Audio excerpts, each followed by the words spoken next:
Saludar al doctor Isaac de Paz, usted lo sabe, constitucionalista, jurista y ahora aspirante a la Suprema Corte de Justicia de la Nación. Doctor, ¿cómo estás? Bienvenido a Sin Censura, ¿qué cuentas?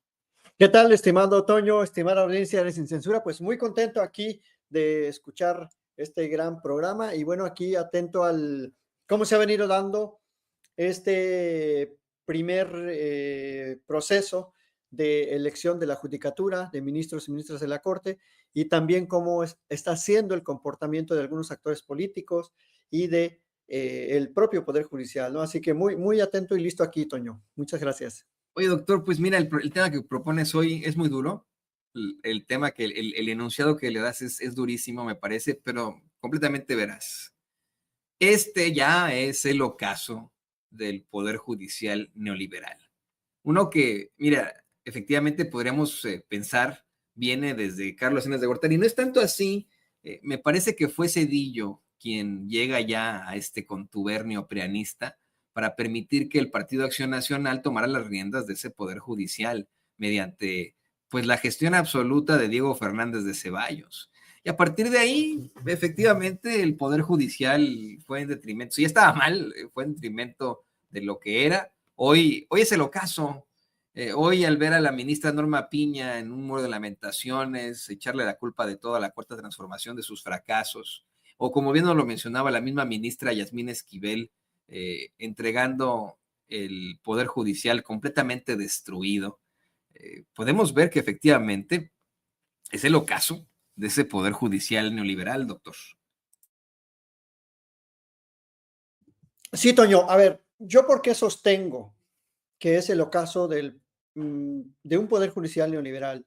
Bueno, por tres indicadores, básicamente. O sea, no lo digo nada más como nada más como un rótulo ahí que llama la atención porque está de moda criticar al neoliberalismo, sino porque a ese Poder Judicial de 1994 se le imprimió una visión gerencial. ¿Cómo? Bueno, dándole el control del Poder Ejecutivo para nombrar a los gerentes de la Suprema Corte de Justicia, a los altos funcionarios de la Judicatura, a los jueces constitucionales y a las juezas constitucionales. Eh, este fue el primer indicador, ¿no? Esa visión gerencial. O sea, hagamos del Poder Judicial un ente profesional y técnico. Está muy bien hacerlo profesional, porque por supuesto no queremos gente ahí que no sepa de derecho y que no sepa emitir una sentencia o llevar a cabo un proceso. Eso está muy bien. Pero el segundo indicador es que casi todos los perfiles se tecnificaron. Es decir, únicamente en muchos casos tenemos funcionarios y funcionarios técnicos. A veces pareciera, y esto me lo dice gente del propio Poder Judicial, dice, estamos como en una fábrica.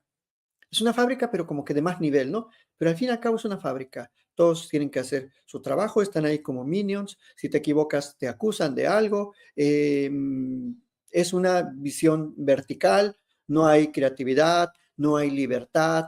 Está todo ya hecho en formatos. Cada quien hace su chamba, el actuario, los oficiales judiciales, los de la oficialidad de partes, secretarías, proyectistas, el juez llega tarde, se va temprano, es decir, es el jefe, ¿no? Es el mero, el que dirige todo ahí con un mínimo esfuerzo. A veces hay que hacerle también la tarea de sus cursos que toma. Entonces, se vuelve esto una visión, te digo, tecnocrática. Tercer indicador, eh, el tipo de sentencias que imparte el Poder Judicial, si bien es cierto, resuelven disputas individuales, esas disputas quedan en el plano meramente de los intereses propios de las partes contendientes. Hay muy pocas sentencias con una visión de justicia social o de calado social. Y esto tiene que ver con limitar el Poder Judicial a resolver precisamente temas particulares sin tener una visión de fondo, ¿no? De los problemas y los graves problemas sociales. Y esto se ha estudiado muchísimo, ¿no? Cómo la Corte se ha convertido en un tribunal de legalidad y en un tribunal politizado más que en un tribunal de verdadera justicia y justicia social con intereses y fines colectivos, ¿no? Que busque el bien común. porque para eso se creó el Estado y las instituciones del Estado.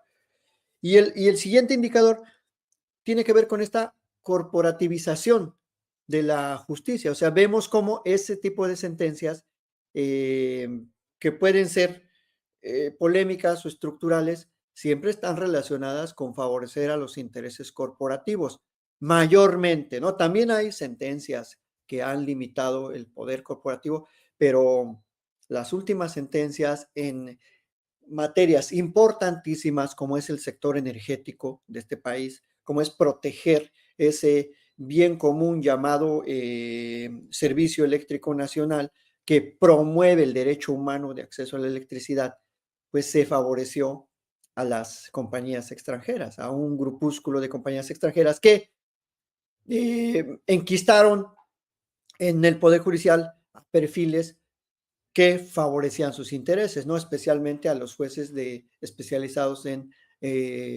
competencia económica.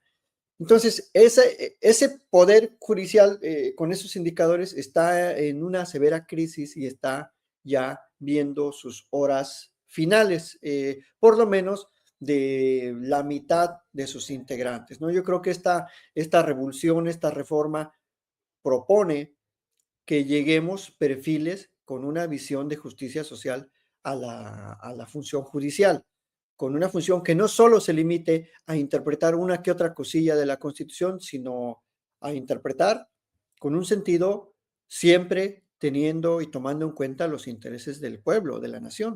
O sea, yo no quiero llegar a la Suprema Corte, si me lo preguntaras, para únicamente resolver ciertas disputas y ya, sino para darle una ruta de justicia social a la Suprema Corte, porque tiene algunos indicadores mínimos, las resoluciones de la Suprema Corte, que pueden ir hacia allá, pero necesitamos construir un verdadero camino, una brecha de justicia social a través de la jurisprudencia de la Suprema Corte. Y eso, sinceramente, no ha pasado. Al contrario, se ha bifurcado el camino de la Suprema Corte con el camino de la justicia social. Se van por líneas separadas y eso es lo que ya no queremos. Por eso creo que estamos viendo sus horas finales con un final pues muy triste, desolado, ministros y ministras ahí en su informe que vimos las notas de esta semana, un informe pues desangelado totalmente. Y también creo que este ocaso tiene que ver con esa visión tecnocrática individualista que imperó dentro del Poder Judicial en los últimos 30 años, que fíjate, yo me dio mucha tristeza ver que cómo al no lograr derribar la propia Constitución, la soberanía popular o la reforma constitucional, eh, se plegaron hacia sí mismos, ¿no? Muchos personajes dentro de la judicatura y dejaron solos a sus ministros y ministras. Ya lo vimos en la última reunión de Asociación Nacional de Jueces, Juezas y Magistrados y en el informe, o sea, como que dijeron, bueno, no nos cumplieron, pues ahora los abandonamos. O sea, ese es un individualismo exacerbado cuando debiera prevalecer la institucionalidad, es decir, yo puedo estar en contra de lo que opine mi jefe o mi jefa en donde trabajo, pero vamos, la visión más importante cuando uno está en un trabajo es el objetivo de la institución para la que uno trabaja y eso debe estar encima de las diferencias personales o los egoísmos o los egos o las visiones particulares que uno tenga. Tiene que haber cohesión y eso no lo vimos. Hay una total fragmentación en el Poder Judicial. El Consejo de la Judicatura por un lado, la Asociación Nacional de Jueces también fragmentada, la Corte no se diga, totalmente fragmentada, los circuitos también, o sea que ahorita en el Poder Judicial yo pienso que está el lema de sálvese quien pueda. Y eso es muy lamentable, ¿no? Y luego todavía hay algunos coletazos todavía están concediendo amparos en contra de la reforma judicial. O sea, ya de plano no se han enterado, ¿eh? O sea, no se van a enterar. Creo que ya están esas personas más allá del bien y del mal, concediendo amparos a estas alturas en contra de la reforma judicial. Pues si ya la propia Corte en su intentona de derribar la reforma dijo que era improcedente, ¿qué hacen jueces juezas de distrito concediendo amparos. Por eso están en crisis, por eso el ocaso, o sea, no lo digo como al principio mencioné, nada más como una forma de llamar la atención, sino porque hay indicadores totalmente que nos dicen que ya se está terminando esta visión tecnocrática, individualista, antinacionalista en el Poder Judicial y pues necesitamos construir una visión de un Poder Judicial eh, popular, integrado por distintos perfiles y bueno, en el que pueden participar, ya lo dijo en la mañana la señora presidenta, hay hasta cínicos e hipócritas que están participando, gente que estaba en contra de la reforma y se inscribió cínicamente, ¿no? O sea, pero bueno, esta es la democracia, adelante, que participen, que muestren sus cartas, que muestren sus perfiles y que muestren su desarrollo profesional a favor de la justicia social y pues ya veremos, ¿no? A ver qué determinan los comités. Por cierto, a partir de pasado mañana van a salir las primeras listas de quienes pudimos pasar o no a la segunda etapa, Toño. Así que se viene Mañana, intenso. mañana ya, doctor. El Mañana ya. domingo, el El 15. domingo. No, pues mucha suerte. Estaremos pendientes de eso. Y a lo mejor, yo no sé, ¿no? Pero a lo mejor ya aplicó también para esta elección de juzgadores la jueza esta, Nancy Juárez, que por cierto fue mencionada hoy en la conferencia de prensa mañanera de la doctora Claudia Sheinbaum. Ya para cerrar, te quiero pedir tu opinión sobre esto. Tú puedes darnos como más, definitivamente más claridad. Yo no sabía esto, pero la reportera de Canal 14, Aurora Castillejos, le pregunta a la doctora Sheinbaum su opinión sobre la sanción que el Consejo de la Judicatura Federal le da a la jueza federal Nancy Juárez, una sanción de 90 días sin goce de sueldo, pero fíjese, por su desempeño deficiente, por su nepotismo, por sus abusos. Esto en 2022, para que no vayan a decir que es una venganza de la presidenta Claudia Sheinbaum. Esta es la misma jueza que participa en manifestaciones, que amedrenta, que ha sido acusada de maltratar a su gente ahí en Veracruz, porque es de Veracruz. Y ahora, bueno, pues se enfrenta a una sanción de 90 días de sueldo. Mira, si a mí me pusieran 3 meses sin sueldo, yo sí que la sufriría, ¿no? Soy perfectamente honesto. Pero ¿qué no debería enfrentar otro tipo de sanciones este tipo de personajes, doctor? ¿Qué no deberían, vamos, tú eres el que sabe de esto, tú eres el jurista, pero no el Consejo de la Judicatura, más bien debería separarla del cargo ante tanta chingadera? Pues, mira, Toño, existe en materia de procedimientos sancionadores o de sanciones la proporcionalidad. Y claro, cuando una conducta transgresora de la ley atenta contra bienes jurídicos importantes, como lo es la propia función judicial, yo creo que mínimo ahí ya hubiese operado la cesación en el cargo. O sea, ni siquiera separarla del cargo pues, sin goce solo por 90 días, que son pues 3 meses, sino que pues ya la separación plenamente de su empleo. Y sería proporcional, porque ante el cúmulo de evidencias, de conductas, desplegadas por esta persona, pues yo creo que no se le puede tener confianza para llevar a cabo, dirigir la función judicial en un juzgado.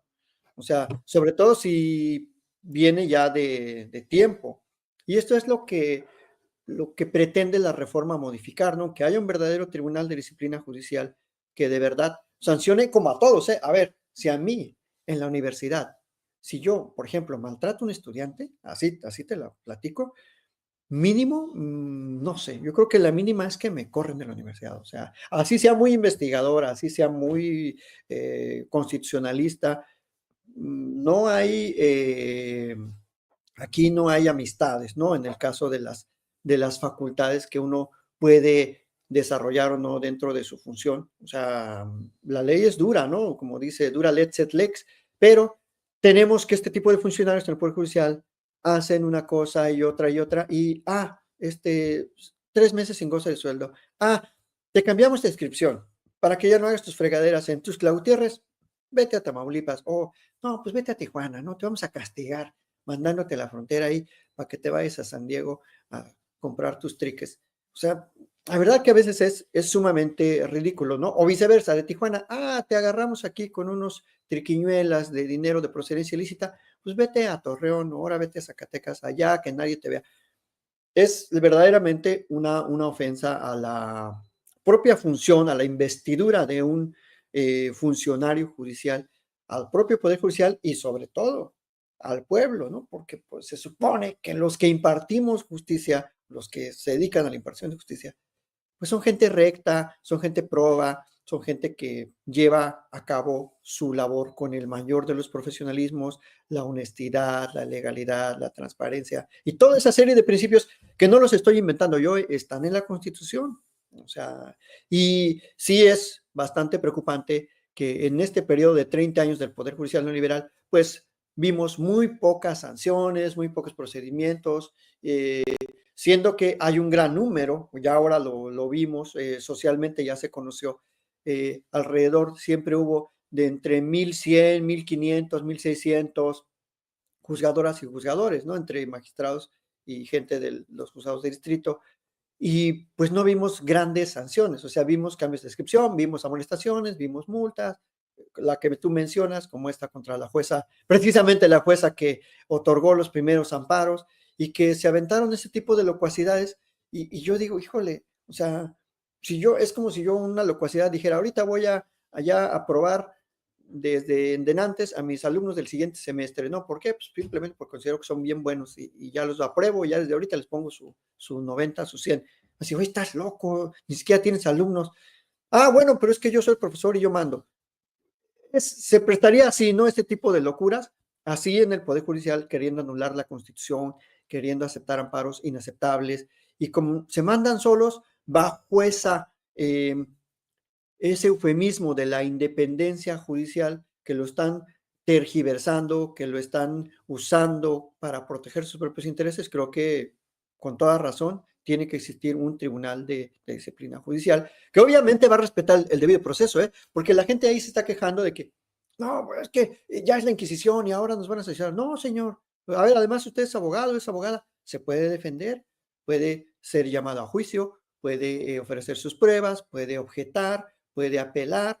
Es un procedimiento, o sea, no a nadie le van a decir, a partir de hoy ya te corremos porque alguien vino con un chisme. No, no, es un proceso y se tendrían su derecho a defenderse, como todos, ¿no? O sea, entonces no debería haber esa preocupación porque, como dice el dicho muy sabio, el que nada debe, nada teme. Pero bueno, pues estamos en esto, Toño, esa es mi postura, ¿no? Que sí deberían haber sanciones proporcionales en cuanto al tipo de conductas que despliegan ese tipo de funcionarios como la jueza.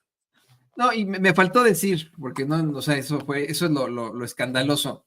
La jueza Nancy Juárez es la que, además de, como menciona el doctor Isaac de Paz, además de otorgar los primeros amparos en contra de la reforma judicial, además de determinar, según ella, que no podía, que debía retirarse del diario oficial de la Federación la publicación de la reforma judicial, etcétera, etcétera, es la que solicitó que encarcelaran a la doctora Claudia Sheinbaum, a la presidenta de México.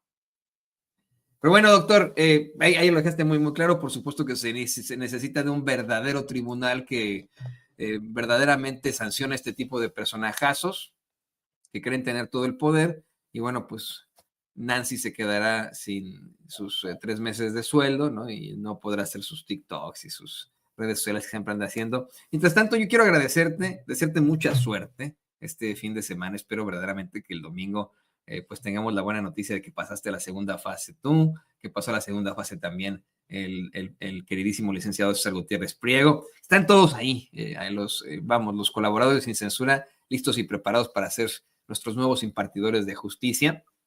Y pues te pido por favor que nos compartas tus redes sociales para que la gente se ponga en contacto contigo.